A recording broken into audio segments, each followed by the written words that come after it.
എല്ലാവർക്കും നമസ്കാരം. Welcome back to Niyans. ചായയോടൊപ്പം കഴിക്കാൻ പറ്റിയ ഒരു സ്നാക്കിൻ്റെ റെസിപ്പിയാണ് ഇന്നത്തെ വീഡിയോയിലുള്ളത്. സ്നാക്ക് തയ്യാറാക്കാം. അതിനുവേണ്ടി ഒരു കപ്പ് മൈദ ഒരു ബൗളിലേക്ക് ഇട്ട് കൊടുക്കാം. അതിലേക്ക് ആവശ്യത്തിന് ഉപ്പും ചേർത്ത് കൊടുത്ത് കുറേശ്ശേ വെള്ളം ഒഴിച്ചു കൊടുത്ത് നല്ലതുപോലെ ഒന്ന് കുഴച്ചെടുക്കാം.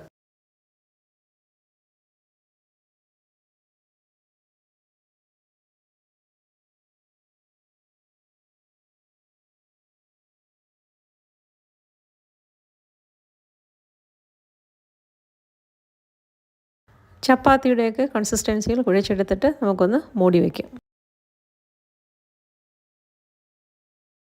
ഇനി ഫില്ലിംഗ് തയ്യാറാക്കാം. അതിനുവേണ്ടി അര കപ്പ് ചിക്കൻ വേവിച്ച് മിക്സിയിലിട്ട് ക്രഷ് ചെയ്തത് ഒരു ബൗളിലേക്ക് ഇട്ട് കൊടുക്കാം. അതിലേക്ക് ഒരു സവാളയുടെ പകുതി ചെറുതായി കട്ട് ചെയ്തതും ചെറിയൊരു പീസ് ക്യാപ്സിക്കം ചെറുതായി കട്ട് ചെയ്തതും ചെറിയ ഒരു കൂടം വെളുത്തുള്ളി ഫുള്ളും ചെറുതായി കട്ട് ചെയ്തതും അര ടീസ്പൂൺ കുരുമുളക് പൊടിയും ഒരു ടീസ്പൂൺ സോയ സോസും ഒരു ടീസ്പൂൺ കോൺഫ്ലോറും ആവശ്യത്തിന് ഉപ്പും കൂടി ചേർത്ത് എല്ലാം കൂടി നന്നായി ഒന്ന് മിക്സ് ചെയ്ത് എടുക്കാം.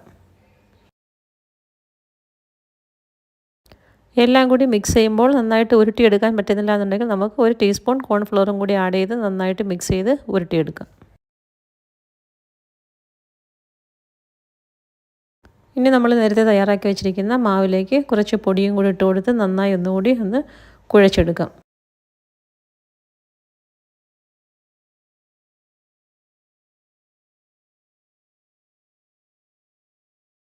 ഇനി അതിനെ നന്നായി ഒന്നുകൂടി കുഴച്ച് റോൾ ചെയ്ത് കട്ട് ചെയ്തെടുക്കാം.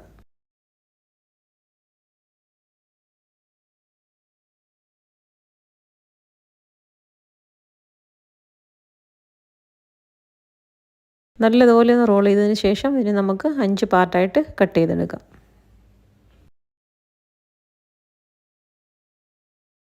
ഇനി ഓരോ പീസും നമുക്ക് കയ്യിൽ വെച്ച് നന്നായി ഒന്നുകൂടി കുഴച്ചതിന് ശേഷം വീഡിയോയിൽ കാണുന്നത് പോലെ ഈ ഒരു ഷേപ്പിൽ ആക്കിയെടുക്കാം. ഒരു ബൗളിൽ കുറച്ച് ഓയിലെടുത്ത് ഈ ഓരോ പീസ് നമുക്ക് എണ്ണയിലിട്ട് മുക്കി മാറ്റി വയ്ക്കാം. ഇങ്ങനെ ബാക്കി എല്ലാ പീസും ഇതേപോലെ റോൾ ചെയ്ത് എണ്ണയിൽ മുക്കി വയ്ക്കാം.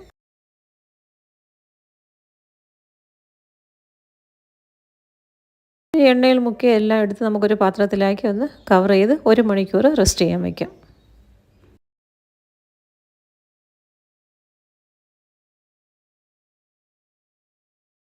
ഇനി നമുക്കിത് എവിടെ വെച്ചാണോ പരത്തേണ്ടത് അവിടെ നല്ലതുപോലെ ഒന്ന് ഓയിൽ തേച്ച് കൊടുക്കാം. ഇനി ഓരോന്നും എടുത്ത് വീഡിയോയിൽ കാണുന്നത് പോലെ നന്നായി ഒന്ന് പരത്തിയെടുക്കാം.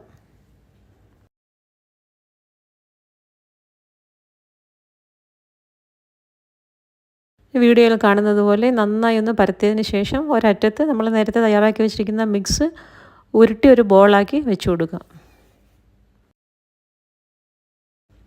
ഇനി മടക്കി തുടങ്ങുന്നിടത്ത് നല്ലതുപോലെ ഒന്ന് കവർ ചെയ്ത് വലിച്ച് നീട്ടി ഓരോ ഭാഗവും വലിച്ച് നമുക്കിത് ഉരുട്ടിയെടുക്കാം. ഓരോ ഭാഗം ചുറ്റുമ്പോഴും നന്നായി ഒന്ന് വലിച്ച് നീട്ടിക്കൊടുത്ത് നല്ലതുപോലെ ഒന്ന് ചുറ്റിയെടുക്കാം.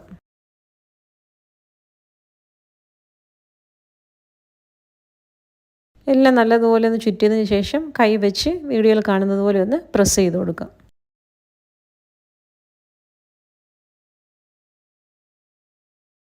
ഈ ഒരു ഷേപ്പിലാണ് ഇതിരിക്കേണ്ടത്.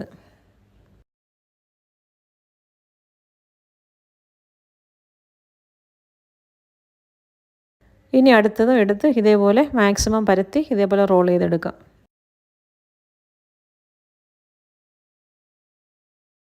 മാവ് നന്നായി സോഫ്റ്റായിരിക്കുന്നത് കൊണ്ട് തന്നെ നമുക്ക് നല്ലതുപോലെ വലിച്ച് നീട്ടി ഇതിനെ ഉരുട്ടിയെടുക്കാൻ പറ്റും.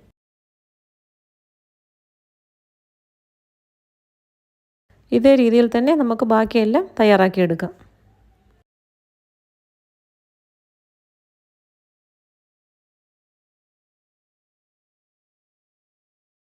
ഇനി ചൂടായി കിടക്കുന്ന എണ്ണയിലേക്ക് ഫ്ലെയിം മീഡിയത്തിലാക്കിയതിന് ശേഷം നമുക്കിത് വറുത്തെടുക്കാം.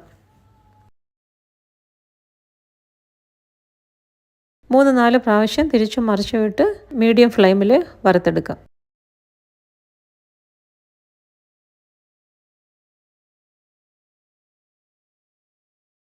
നമുക്ക് കടയിൽ നിന്നൊക്കെ വാങ്ങിക്കാൻ കിട്ടുന്ന പയ്യുടെ അതേ ടേസ്റ്റ് തന്നെയാണ്, അതേപോലെ നല്ല ക്രിസ്പിയാണ്.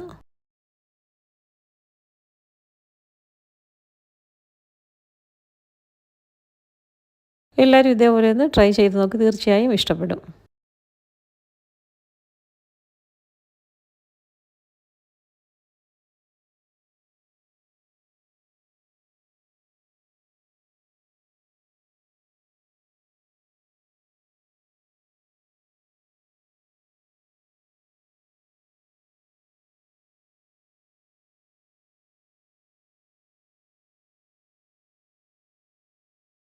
നല്ല ഒരു ഗോൾഡൻ യെല്ലോ നിറം ആകുമ്പോഴേക്കും നമുക്കിത് എണ്ണയിൽ നിന്നും മാറ്റാം. എല്ലാവരും ഒന്ന് ട്രൈ ചെയ്ത് നോക്കൂ. ഇഷ്ടമായാൽ ലൈക്ക് ചെയ്ത് സബ്സ്ക്രൈബ് ചെയ്ത് സപ്പോർട്ട് ചെയ്തേക്കൂ.